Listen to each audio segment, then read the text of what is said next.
आज हम आए दौलताबाद किला घूमने के लिए, जो कि भारत का एक सबसे सुरक्षित किला है। ये महाराष्ट्र राज्य के औरंगाबाद शहर से 17 किलोमीटर की दूरी पे आता है। गाइज, ये देवगिरी किला बोल के भी फेमस है। ये किला 900 साल पुराना है, जो कि 11वीं शताब्दी में बनाया गया था। तो आज हम जानेंगे इसकी कुछ रहस्यमय बातें। अगर आप चैनल पे नए हो तो सब्सक्राइब करिए, बेल आइकन जरूर हिट कीजिए। इनकी अगर बात करें तो सवेरे 9 बजे से लेकर शाम को 6 बजे तक ये टूरिज्म के लिए ओपन रहता है। किले में प्रवेश करने के लिए इंडियन के लिए 25 रुपए का टिकट है। अगर फॉरेनर है तो 300 रुपए का टिकट है। अगर कैमरा है तो अलग से फॉर्म भर के टिकट लेना पड़ेगा। यह है दौलताबाद किले का मुख्य द्वार, जिसे महाकोट द्वार बोल के भी पहचाना जाता है। और इसके ऊपर लगे लकड़ी के दरवाजे, जो कि 900 साल से भी ज्यादा पुराने हैं। और इसके ऊपर नोकीले खिले लगाए हैं, जो कि हाथियों से दरवाजे तोड़े जाते थे, तो उसे रोकने के लिए लगाए गए थे। तो जो सामने नजर आ रहा है, ये इस किले का दूसरा प्रवेश द्वार है। और यहाँ पे जो भी आपको ये रूम्स नजर आ रहे हैं, यहाँ पे पहले सिपाही बैठा करते थे। और अगर राजा महाराजों से भी कोई मिलने आया तो उनको भी यहीं पे वेटिंग रूम में बिठाया जाता था।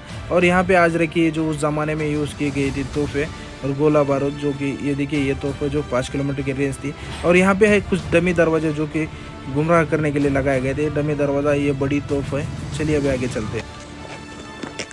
ये देखिए दरवाजा, जो कि लकड़ी का। बुरुज आपको नजर आ रहे हैं, यहाँ पे खड़े होते थे सिपाही। अगर कोई सेना यहाँ तक पहुँच जाती तो ऊपर से इनके ऊपर तीर बरसा के यहीं पे इनका खात्मा कर दिया जाता था। आगे बढ़ते हो तो आपकी नजर पड़ती है सीधे आगे चांद मीनार पे। और आप जैसे आगे जाओगे तो आपके लेफ्ट साइड में अपने को देखने को मिलेगी सरस्वती बावड़ी, क्योंकि सिपाहियों के लिए और आम लोगों के लिए पानी पीने के लिए बनाई गई थी। और बारिश के पानी इसमें स्टोर किया जाता था, जो कि खूबसूरत बावड़ी है। तो चलिए अभी एक्सप्लोर करते हैं आगे का किला बचा हुआ।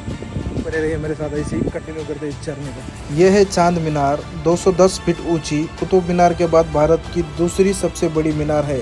इसको बनाया गया था अलाउद्दीन बहमारी द्वारा सन 1445 में। सिपाही इस मीनार के ऊपर से इस पूरे किले की निगरानी किया करते थे। और इधर तोपखाना है। ये तोपखाना भी मैं आपको यहीं से दिखाता हूँ। ये देखिए। ऐसे आगे हम आ जाते हैं कालाकोट दौर के पास, जिसको मृत्यु का दौर भी कहा जाता है। और यहाँ से आगे इस किले की बनावट और भी जटिल हो जाती है। और यहाँ पे पूरे सिपाही पहरा देने के लिए बैठा करते थे। और यहाँ पे कुछ घड़े भी है, जो मुगल कालीन टैक्स वसूल करने के लिए बनाए गए थे। रास्ते दुश्मन सेना की रफ्तार कम करने के लिए बनाए गए थे, क्योंकि यहाँ तक आते आते उनकी रफ्तार कम हो जाती थी। और गाइज, ये सामने जो नज़र आ रहा है आपको, ये चीनी महल है। सो गाइज, आपको जो ऊपर नज़र आ रहा है, तो यहाँ पे मेंढा तोप, जो अपन ऊपर जाते हैं, ये है यहाँ पे मेंढा तोप। इस मुख्य किले के चारों ओर 70 फीट चौड़ी और 80 फीट गहरी खाई बनी हुई है। और इस खाई के पानी में बड़े बड़े मगरमच्छ और जहरीले सांप हुआ करते थे। खाई की वजह से शत्रु सेना का मुख्य किले तक पहुंचना लगभग नामुमकिन था। आपको ये आज जो लोखंड का पुल नजर आ रहा है, ये उस जमाने में चमड़े का पुल हुआ करता था। अगर इस किले पे हमला होता तो इस पुल को बंद कर दिया जाता था। और अगर आप यहाँ तक पहुंच भी जाती दुश्मन की सेना, तो यहाँ से आगे का रास्ता पूरे पहाड़ को काट के बनाया गया है। और एक बारीक रास्ते से होते हुए अंधेरे रास्ते में से जाता था। अगर सेना यहाँ तक पहुंच जाती तो अंधेरे में पहले से बैठे हुए सिपाही इनको मार देते थे। इसे पहाड़ को चीरते हुए रास्ता बनाया गया है। यहाँ पे पूरा अंधेरा होता था पहले जमाने में। अभी यहाँ पे रोशनी आपको नजर आ रही। यहाँ पे अगर शत्रु सेना आ भी जाती तो यहाँ पे पहले से बैठ सेना इनका घात कर देती थी।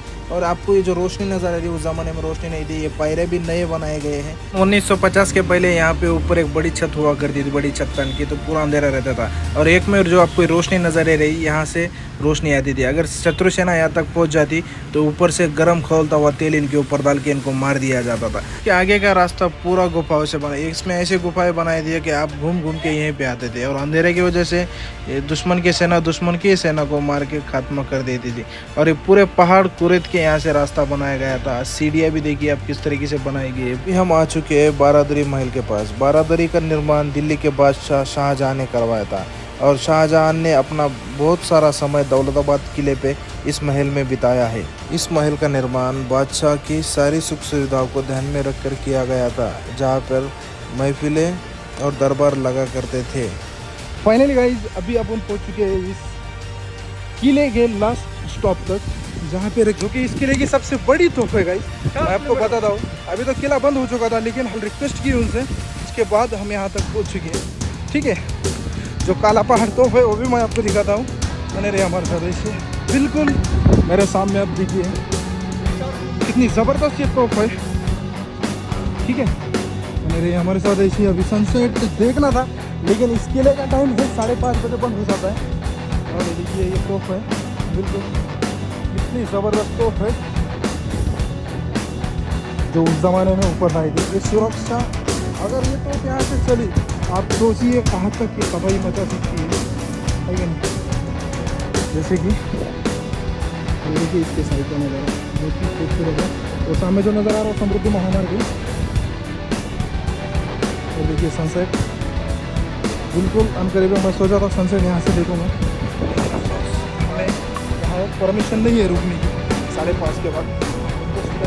क्योंकि दुर्गा तोप है इस किले की सब ऊंचाई पे रखी है, क्योंकि सिक्योरिटी रीज़न से अगर किसी भी तरीके से अगर इस किले पे अगर हमला होता तो यहाँ से ये तोप चलाई जाती, जो कि पूरी तरह से दुश्मनों की सिपाही इसका नाबूद किया जा सकते थे गाइस यहाँ पे इस तोप से। तो एक किले के सिक्योरिटी पर्पज़ यहाँ पे लाई गई थी, ठीक है। और दुश्मनों के राज्यों में हमला करने के लिए भी यहाँ से इस्तेमाल की जाती थी, जो कि आप देखिए अब तो ये पूरा किले की साइड में आपको नजर आ रहा होगा। वो चांद मीनार है, वहाँ पे तोपखाना है, ठीक है। और ये किले की जो पानी से बनी हुई दीवारें हैं उसको नजर आ रही है। और ये वो तोप है जो कि सबसे बड़ी तोप है, ठीक है।